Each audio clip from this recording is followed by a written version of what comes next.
It's 8:30. Good morning. I'm Ian Crouch with Hunter News. The member for Maitland has spoken out in support of an ABC journalist who claims she was inappropriately touched by former Labor leader Luke Foley. Jenny Aitchison says she's shocked and appalled by the accusation, saying she feels deeply saddened by the situation which reporter Ashley Raper has been placed in. Luke Foley stepped down as opposition leader yesterday after the allegations surfaced, but has strongly denied inappropriately touching the journalist during a Christmas function 2 years ago. Forensic investigators are sifting through the rubble of a house at Luscantire which has been destroyed by fire overnight. New South Wales and RFS crews were called to Luscantire Road just after 7 last night, where the home was well alight. The occupants managed to flee before the fire took hold. It's taken crews about 3 hours to extinguish the blaze, with large RFS water tankers brought in to help overcome water supply issues.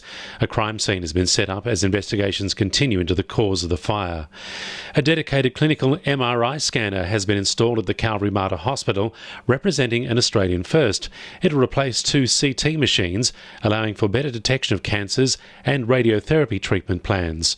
Chief Medical Physicist John Simpson says it will also allow the Calvary Mater to continue a pioneering research area. The other thing is we're pioneers internationally in something called MRI-only treatment planning. What that allows us to do is dispense with the use of the CT. We do one scan, which is focused on really good visualization of the cancer and the soft tissue that surrounds that, and we use that alone for then radiotherapy treatment planning. Airbnb operators in Newcastle will be restricted to how often they can let out their properties for short-term rental if council gets its way. Some residents living next door to properties on these short-stay platforms like Airbnb have complained about wild parties, drug use and prostitutes. It's prompted council to write to the Department of Planning to back a move to restrict short-stay rentals to 180 days a year in circumstances where the host is not present. The Hunter Region's cattle farmers met yesterday to discuss the future of the beef industry at a regional forum in Singleton. The Growing Hunter Beef event focused on innovation, connecting farmers with other industry experts and improving the value and quality of industry product. Hunter Local Land Services Chair Lindy Hyam says despite issues of drought, there's a positive outlook for the industry. At the end of the day, by applying the new innovation practices to the beef herd management, farmers are able to increase the price that they get per kilo once they sell their animal. And depending on how well they do, they can increase their return quite significantly depending on the consumer market they're selling into. 3 notable Hunter residents have been shortlisted as New South Wales finalists for Australian of the Year.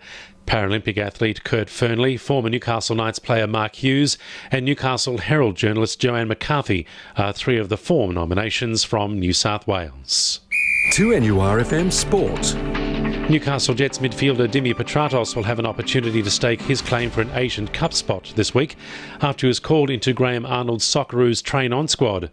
Petratos is one of only 4 A-League players to be added to the 23-man squad, which is preparing for matches against South Korea and Lebanon.